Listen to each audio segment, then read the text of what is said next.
Selamat pagi, dosen pembimbing Pak Bowo Setiono dan dosen penguji.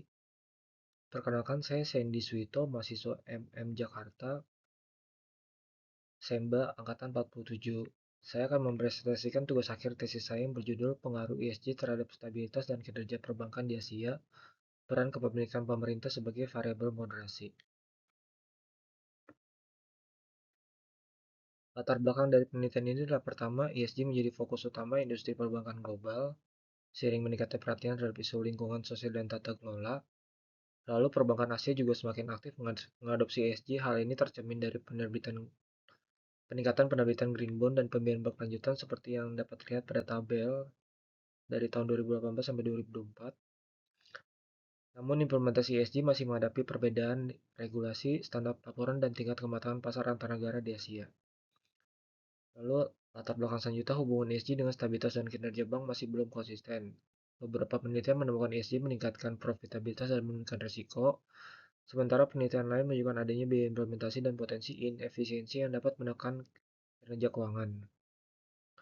Lalu struktur kepemilikan bank diduga mempengaruhi efektivitas implementasi ESG. Bank milik pemerintah memiliki mandat pembangunan dan dukungan kebijakan publik, sedangkan bank swasta lebih berorientasi pada efisiensi dan nilai pemegang saham. Rumusan masalah dari penelitian ini adalah pertama, implementasi ESG yang semakin berkembang seperti yang dijelaskan pada latar belakang. Namun hasil penelitian masih menunjukkan temuan yang beragam, yang meneliti pengaruh ESG terhadap stabilitas dan kinerja keuangan bank. Perbedaan kondisi ekonomi, kualitas regulasi, dan karakteristik institusional antar negara di Asia berpotensi menyebabkan efektivitas ESG yang berbeda-beda.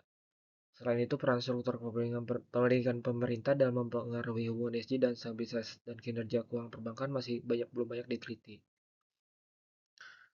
Sehingga selanjutnya muncul pertanyaan penelitian, apakah implementasi ESG berpengaruh terhadap stabilitas bank yang diukur menggunakan seed score?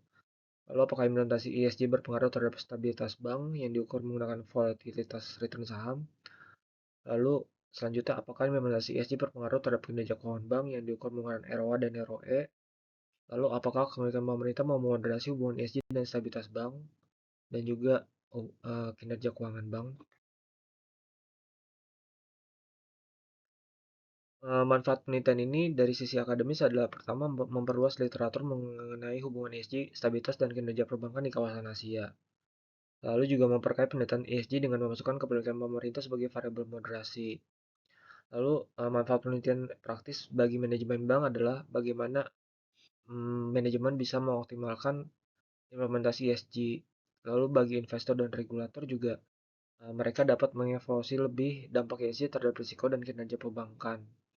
Lalu selanjutnya adalah mendukung pengambilan keputusan kebijakan terkait keuangan berkelanjutan di Asia, khususnya bagi perbankan di Asia. Landasan teori yang digunakan pada penelitian ini ada 5. Yang pertama adalah stakeholder teori, di mana perusahaan harus menciptakan nilai bagi seluruh pemangku kepentingan, bukan hanya pemegang saham. Dalam hal ini, implementasi ESG merupakan bentuk pemenuhan ekspektasi shareholder seperti regulator, investor, nasabah, dan masyarakat. Selanjutnya, institusional teori menyebutkan bahwa perilaku organisasi dipengaruhi oleh tekanan regulasi, norma sosial, dan praktik industri. Adopsi ESG pada perbankan didorong oleh tuntutan regulator, investor global, dan standar keberlanjutan internasional. Lalu teori selanjutnya adalah terkait agensi teori, di mana terdapat potensi konflik kepentingan antara pemilik dan manajemen. Dalam hal ini, ESG juga dapat menjadi mekanisme tata kelola untuk mengurangi konflik keagenan dan meningkatkan transparansi. Sedangkan struktur kepemilikan pemerintah berpotensi memengaruhi efektivitas implementasi ESG. Lalu dari sisi teori selanjutnya, signaling teori, yaitu ESG score menjadi sinyal kualitas manajemen dan tata kelola kepada investor. ESG score yang tinggi memberikan persepsi resiko yang lebih rendah dan meningkatkan kepercayaan pasar.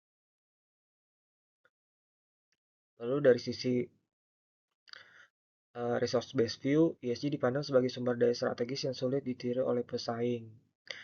Implementasi ESG yang baik itu dapat menjadi keunggulan kompetitif melalui peningkatan risiko, yaitu manajemen risiko yang baik dan hubungan dengan stakeholder.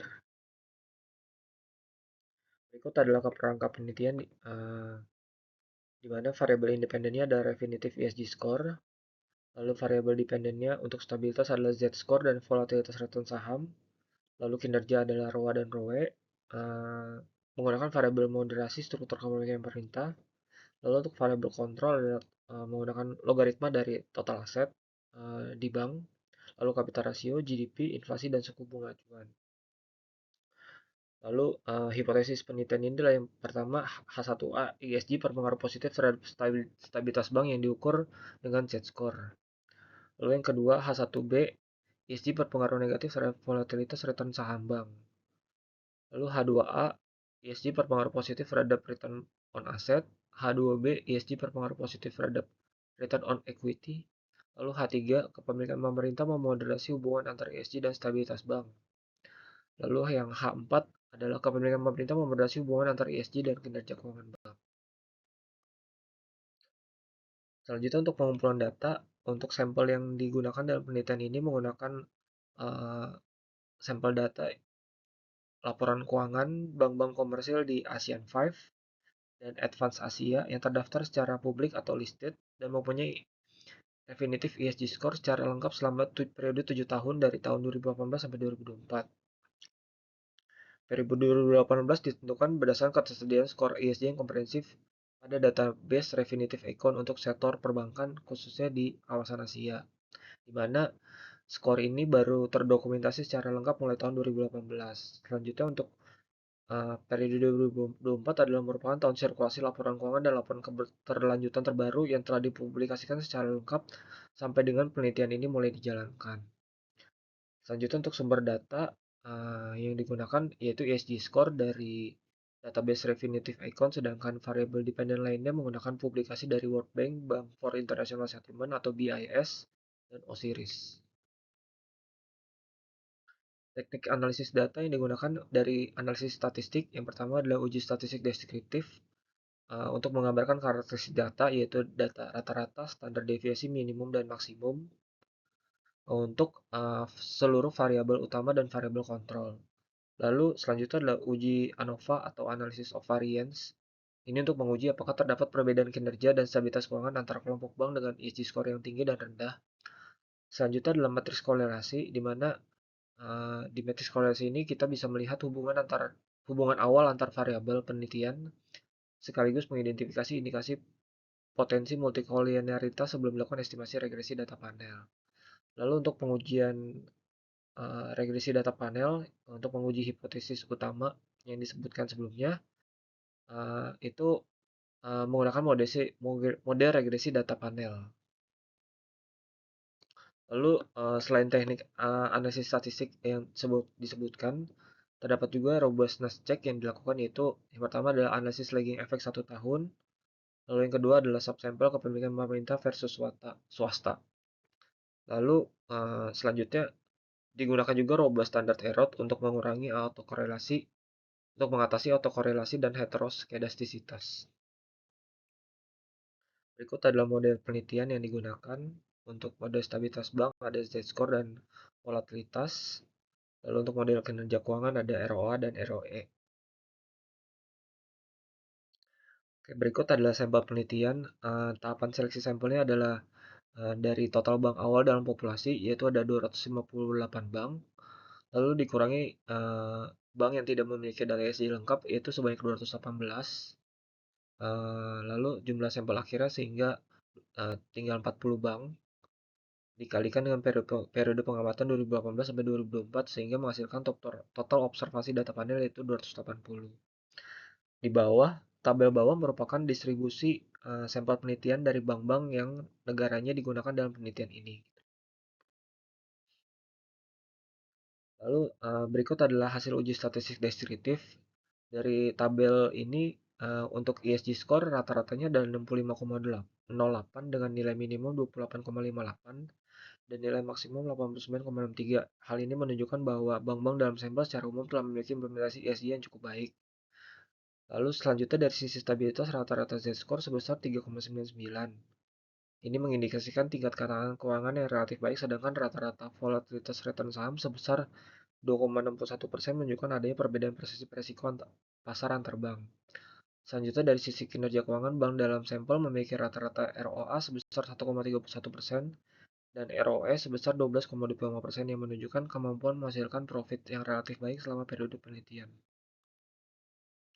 Berikut adalah hasil dari tabel ANOVA dan matriks korelasi. Dari hasil ANOVA menunjukkan bahwa model penelitian secara keseluruhan signifikan secara statistik, sehingga variabel independen memiliki kemampuan menjelaskan variasi pada variabel dependen. Selanjutnya dari hasil matriks korelasi, uh, ditemukan bahwa ESG memiliki korelasi positif dengan indikator stabilitas dan kinerja keuangan, yang mengindikasikan adanya hubungan awal yang sejalan dengan hipotesis penelitian. Lalu selanjutnya, tidak ditemukan korelasi yang sangat tinggi antar variabel independen, sehingga tidak terdapat indikasi kuat adanya masalah multikolinearitas. Selanjutnya untuk uji ketepatan model menggunakan uji Hausman. Dari hasil uji Hausman yang dilakukan untuk model 1A, 1 Z-score dan model 1B volatilitas return saham menggunakan fixed effect. Lalu untuk model 2A ROA dan model 2B ROE menggunakan random effect. Selanjutnya dari asumsi klasik untuk uji multikolinearitas dan uji heteroskedastisitas. Untuk multikolinearitas, seluruh variabel memiliki nilai VIF di bawah 10, sehingga tidak terdapat masalah multikolinearitas dalam model penelitian.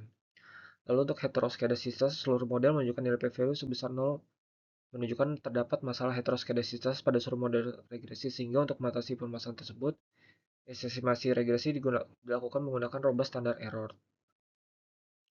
Lalu dari hasil pengujian hipotesis, dari variabel yang diuji untuk Z-score adalah didukung hasilnya diterima pada tingkat 10%, di mana ESG berpengaruh positif terhadap stabilitas bank. Lalu untuk yang H1B didukung secara signifikan pada tingkat 5%, di mana ESG berpengaruh negatif terhadap risiko pasar. Lalu untuk yang H2A, di mana menjelaskan bahwa ESG berpengaruh positif terhadap ROA juga dapat diterima pada tingkat 10%. Lalu H2B yang menyatakan bahwa ESG berpengaruh positif terhadap ROE juga dapat diterima karena hasilnya signifikan pada tingkat 10%.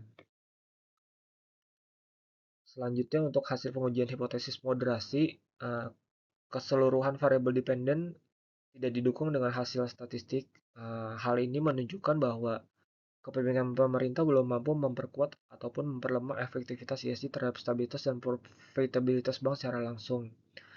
Implementasi ESG lebih dipengaruhi oleh faktor internal perusahaan dan tekanan pasar dibandingkan dengan kepemilikan formal. Selanjutnya dari robustness check, ditemukan bahwa untuk Z-score dan ROI itu positif signifikan pada tingkat 10%, sedangkan pada volatilitas dan ROA tidak signifikan. Selanjutnya pada subsampel bank pemerintah versus bank swasta untuk Z-score itu hasilnya tidak signifikan pada kedua kelompok, sedangkan pada volatilitas saham ESG lebih efektif menurunkan risiko pasar pada bank pemerintah. Selanjutnya untuk ROA, ESG hanya signifikan pada bank pemerintah. Lalu untuk ROE tidak signifikan pada kedua kelompok. Kesimpulan adalah dari kesimpulan yang penelitian uji statistik yang telah dilakukan sebelumnya, ESG terbukti menunjukkan pengaruh positif terhadap stabilitas bank yang diukur melalui Z-score, mengindikasikan bahwa praktik keberlanjutan mampu meningkatkan ketahanan bank. Selanjutnya, volatilitas return saham juga menunjukkan bahwa ESG itu lebih baik. Yang memiliki ESG lebih baik menunjukkan bahwa dipersisikan memiliki risiko pasar yang lebih rendah. Selanjutnya juga ESG berpengaruh positif terhadap ROA dan ROE yang menunjukkan bahwa implementasi ESG dapat menciptakan nilai ekonomi dan meningkatkan profitabilitas perbankan. Lalu kepemilikan pemerintah tidak terbukti memoderasi hubungan ESG dengan stabilitas maupun kinerja keuangan bank. Hal ini mengindikasikan bahwa manfaat ESG lebih ditentukan oleh kualitas tata kelola. Untuk sarannya adalah memperluas cakupan sampel dengan memperluas lebih banyak negara serta memperpanjang periode observasi, lalu menambahkan juga variabel lain, mengeksplorasi faktor moderasi lainnya seperti tingkat pengembangan pasar keuangan, konsentrasi kepemilikan asing, kepemilikan institusional maupun karakteristik industri. Lalu saran praktis adalah manajemen bank perlu memandang ESG sebagai strategi jangka panjang, bukan sekadar kepatuhan regulasi. Lalu regulator dapat mendorong harmonisasi standar pelaporan ESG. Lalu investor juga dapat menggunakan ESG sebagai indikator tambahan dalam melihat risiko dan prospek jangka panjang bank. Demikian presentasi yang saya sampaikan. Terima kasih atas perhatiannya.